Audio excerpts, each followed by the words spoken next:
Elle ne cesse de rebondir inlassablement dans les quatre coins de la pista et de l'hexagone. Légèrement plus grosse et moins gonflée que sa grande sœur du tennis, elle est l'attraction du moment. Ici, pas de cordage, mais bien des raquettes en carbone dotées de trous pour maltraiter la balle.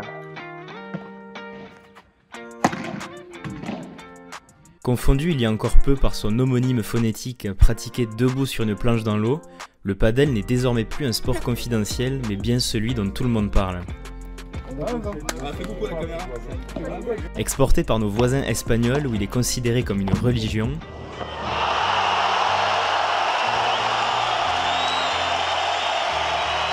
la discipline gagne à vitesse grand V la France où les pratiquants de tout âge et de tout niveau ne cessent de croître de jour en jour.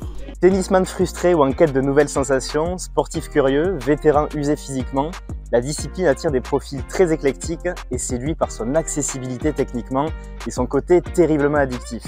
Mais avant de se plonger dans le décryptage de ce sport en pleine expansion, il est l'heure de remonter le temps pour comprendre les origines de ce dernier.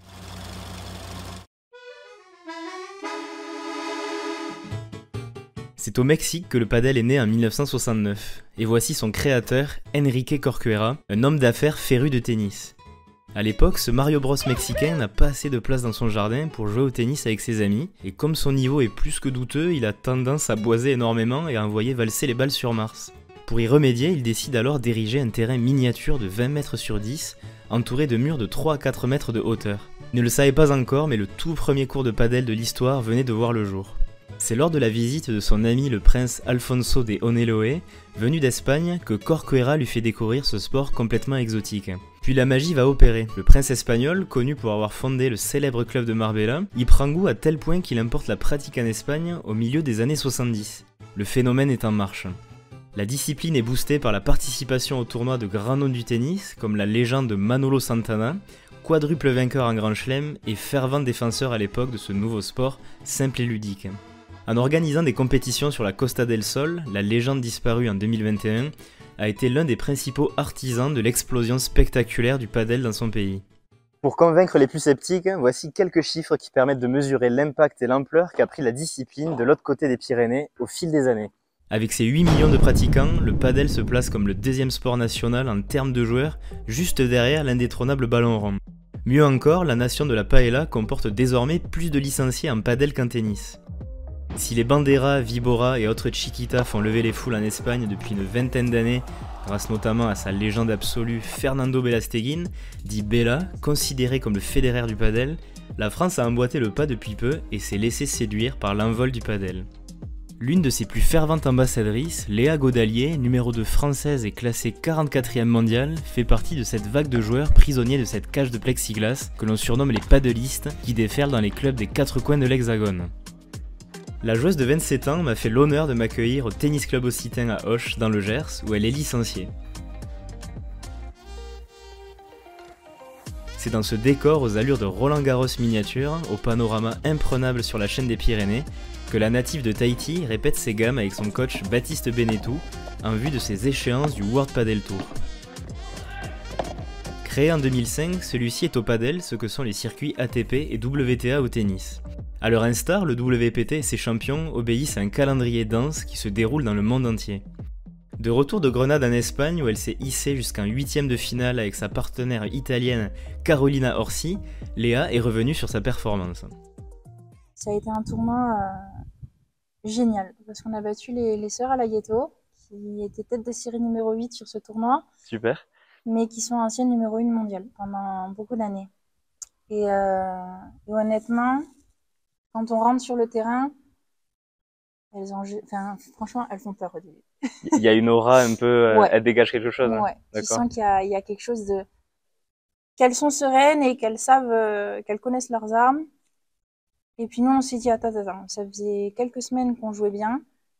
On a nos armes aussi, on sortira pas du terrain en se disant, écoute, on n'a pas tout donné. Je pense que c'est ce qui a fait qu'on a gagné contre les jumelles parce qu'on n'a jamais cessé d'y croire. Et derrière, on perd contre Castello de Jensen qui font une année pour l'instant incroyable, qui sont perd 3 de l'année, il me semble, sur la race. On a des occasions. Franchement, on gagne le premier 7-6, ça fait 5-4 au deuxième, point décisif. Mais bon, honnêtement, c'est un match hyper formateur. Issue à la base du monde du tennis, où elle a côtoyé les sommets du classement amateur en figurant à -4-6 à son top, avec notamment 2 passages aux petits as, Léa a opéré sa transition vers le padel, un sport qu'elle a découvert à la fac à Bordeaux en 2017. J'ai pas de suite accroché, parce que je savais pas jouer avec les vides, je comprenais rien. Je jouais avec des personnes qui jouaient déjà depuis plus longtemps que moi, qui jouaient très bien d'ailleurs, et ça m'a agacée. Donc j'ai pas de suite accroché, j'ai même arrêté pendant quelques temps. D'accord. Et à un moment donné, je me suis dit non mais c'est pas possible, je peux pas rester sur cette expérience-là. Oui. Et je me suis dit je vais apprendre à jouer. Et très vite, le premier tournoi officiel est arrivé. J'ai joué avec Marianne Vandael, mon premier tournoi en P500, je crois que c'était. Et il y a les filles de l'équipe de France à l'époque qui rentraient du mondial, il me semble. D'accord. Et on les joue en finale. Et on les bat. Et c'est là où je me suis dit, pourquoi pas tenter. À l'époque, la padeliste en herbe rencontre Jorge de Benito, un illustre joueur espagnol, qui lui propose de devenir son tout premier entraîneur et de la former en lui enseignant les secrets de cette discipline encore méconnue en France. Les premiers entraînements, j'ai eu l'impression d'avoir une révélation. Ça faisait plus d'1 an que je jouais. Ouais. Et j'ai l'impression de redécouvrir le padel sous une autre forme. Genre de bien appréhender les bonnes subtilités de cette discipline. Totalement. La défense surtout, les placements, les replacements. Et c'est grâce à lui que j'ai vraiment aimé le padel et que j'ai continué par la suite. Depuis, Léa se consacre exclusivement à sa carrière professionnelle. Grâce au soutien humain et financier de son entourage, la Française arpente les 4 coins du monde et vit de sa passion. Je suis transparente, c'est pas grâce au prize money des tournois qu'on gagne notre vie actuellement. On a la chance avec Alix d'être uniquement 2 Françaises présentes sur le circuit international, ce qui fait qu'on attire plus les sponsors. On a une image française qui plaît. Quels sont-ils, tes sponsors, pour ceux qui n'avaient toujours pas vu? Air Tahiti. Air Tahiti, magnifique. C'est une compagnie aérienne qui me permet d'aller voyager à Tahiti quand je veux. C'est trop bien. J'ai Nox, bien sûr, qui m'habille, c'est mes raquettes aussi, mes chaussures. Je suis passée par un petit peu toutes les raquettes chez Nox. Ouais. Forme ronde, forme goutte d'eau. D'accord. Maintenant, celle-là, honnêtement, c'est vraiment des bonnes raquettes. C'est pas parce que c'est mon sponsor, c'est vraiment des, des bonnes raquettes. C'est honnête. J'ai un garage occitan. Ouais, génial. Voilà. Excellent. Côté particulier à Biarritz, Ouais. c'est l'immobilier. Ok. Dans le dos, j'ai France Padel, c'est des constructeurs de terrains de padel. J'ai le Paradis Rôti qui est un ami. Du coup, là, pour le coup, c'est un sponsoring, mais c'est sûr. Je le définirais plus comme un mécénat. J'ai le Tennis Club Occitan qui me laisse à disposition les terrains quand je le souhaite. Super. Et le Fort Padel de Colomiers qui fait pareil. Ces terrains, justement, sont la source de toutes les convoitises, avec des réservations à partir de l'après-midi jusqu'à tard le soir, et ce, quasiment sans interruption. La padelmania est encore plus contagieuse que la Covid-19. Mais quelle peut être la recette miracle de ce sport qui pique tout le monde sans exception? Je suis allé mener ma petite enquête en questionnant les aficionados du club qui sont aussi assidus sur la pista qu'à la buvette. Alors salut Greg. Salut Bastien. Alors tu fais partie de cette armée récente d'aficionados du paddle.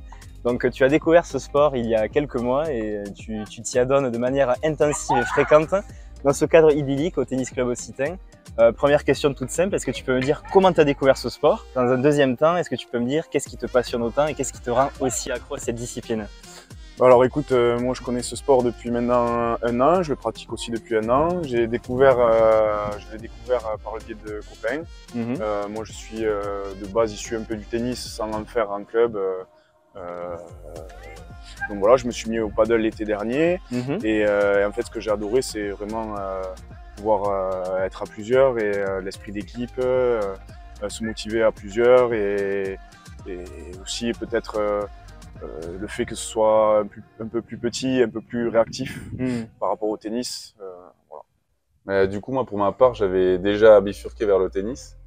Et après, il y a le paddle qui arrive au club. Et ce qui m'a plu, comme tu dis, vu que je viens du foot, c'est que j'ai retrouvé le côté un peu convivial et partage avec un coéquipier à côté. C'est ça qui m'a plu pas mal.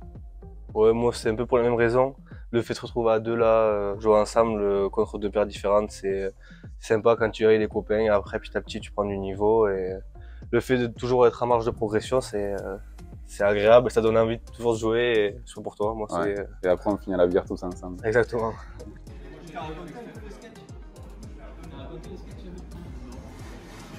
J'ai déjà toujours aimé les sports de raquette. J'ai fait un peu de tout, du squash, du tennis. J'ai fait du tennis de table aussi. Donc voilà. Et là, trouvé que c'était un bon entre-deux. Et le fait de jouer aussi avec un partenaire, on se trouve aussi quelque chose de convivial. Et le côté artistique, parce qu'avec les rebonds, les vitres et tout ça, et au final, c'est très prenant. Et voilà, j'adore ce sport. Un constat partagé par Léa qui s'entraîne intensivement tous les jours et qui n'éprouve toujours aucune once de lassitude. Je pense que quand on touche au padel, on a du mal à plus y jouer après. Je pense que c'est quelque chose d'addictif. D'ailleurs, j'en connais beaucoup qui sont passés du tennis au padel. Le tennis, si on n'a pas une base technique solide, c'est dur de s'amuser. On passe plus de temps à ramasser la balle, alors qu'au padel, c'est beaucoup plus accessible, je trouve, et à n'importe quel âge en plus. Et je pense que c'est ça qui plaît en France. Comme elle, de nombreux sportifs sont également tombés dans la marmite du padel grâce à sa facilité d'accès et son côté extrêmement ludique. Zlatan Ibrahimovic, Neymar, David Beckham, le GOAT Roger Federer, Sylvain Wiltord, Tony Parker, Charles Leclerc, tous ont succombé à la padelmania. Dans nos contrées, plusieurs célébrités participent également de manière active à son rayonnement, à commencer par notre Zizou national qui est un pionnier en la matière puisqu'il a découvert la discipline à Madrid durant ses années dans la zone technique du Real. Depuis, le champion du monde 98 est entièrement converti, à tel point qu'il a fait construire des complexes du côté d'Aix-en-Provence et d'Istres. Comme lui, Cyril Hanouna fait partie de ceux qui sont drogués par ce sport. Classé aux alentours de la 300e place française, l'animateur de Touche pas à mon poste consacre une majeure partie de son temps libre à parfaire sa technique et ses banderas. Ses aventures sont d'ailleurs à retrouver dans la série documentaire intitulée Objectif Top 100, disponible sur Canal+, que je vous conseille vivement au passage, et qui met en scène son ascension vers l'élite du padel tricolore. La chaîne cryptée a d'ailleurs misé sur ce sport en plein développement en décrochant les droits TV du circuit Première Padel et du World Padel Tour jusqu'en 2026. Et comme si ce n'était déjà pas assez, la France accueille dans ses murs 2 étapes prestigieuses, à savoir le Human Padel Open de Toulouse qui se déroule en juin, et le Greenwiz Paris Major qui se tient dans le jardin de Rafa Nadal sur le Philippe Chatrier de Roland Garros. En parallèle, de nombreux youtubeurs padelistes commencent à fleurir un peu partout sur la plateforme, offrant à leur échelle une belle vitrine pour la discipline. Le plus célèbre d'entre eux est Julien Serein qui embarque sa communauté dans les coulisses des tournois du monde entier, de la même manière que Jules Marie pour le tennis. Salut les breakers! Face à cette exposition médiatique croissante, combinée au plaisir pur de ce jeu à mi-chemin entre le tennis et le squash, le padel n'a pas fini de séduire en France. Et les chiffres actuels vont parfaitement dans ce sens. Aujourd'hui, on est à un peu plus de 1000 pistes. On aimerait, à horizon 2024, être à 2000, donc doubler ce nombre. Donc voilà, par rapport aux équipements, par rapport au nombre de pratiquants, on est à un peu plus de 200 000 pratiquants aujourd'hui. On ne parle pas de licenciés, on parle plus de communauté. Et l'objectif, c'est d'ici 2024 aussi d'être aux alentours des 500 000 pratiquants, ce qui est quand même considérable. Écoute, si ça continue comme ça, avec la bonne communication qu'on arrive à faire, il me semble que, j'espère vraiment qu'on y sera. Dans un futur plus proche, les compétitions se profilent pour Léa. J'ai 9 semaines de tournois qui vont s'enchaîner. Je reste en Europe. J'ai Bruxelles, ensuite Alicante. Ensuite, on a le P2000 le week-end à Perpignan avec Alix. Okay. Ensuite, Vigo. Je sais que j'ai Toulouse, Valladolid, Ouais. Albacete. En termes de classement, si je finis l'année dans les 30, ce sera une très belle année. Avec son mental en acier, Léa est prête à briser son plafond de verre.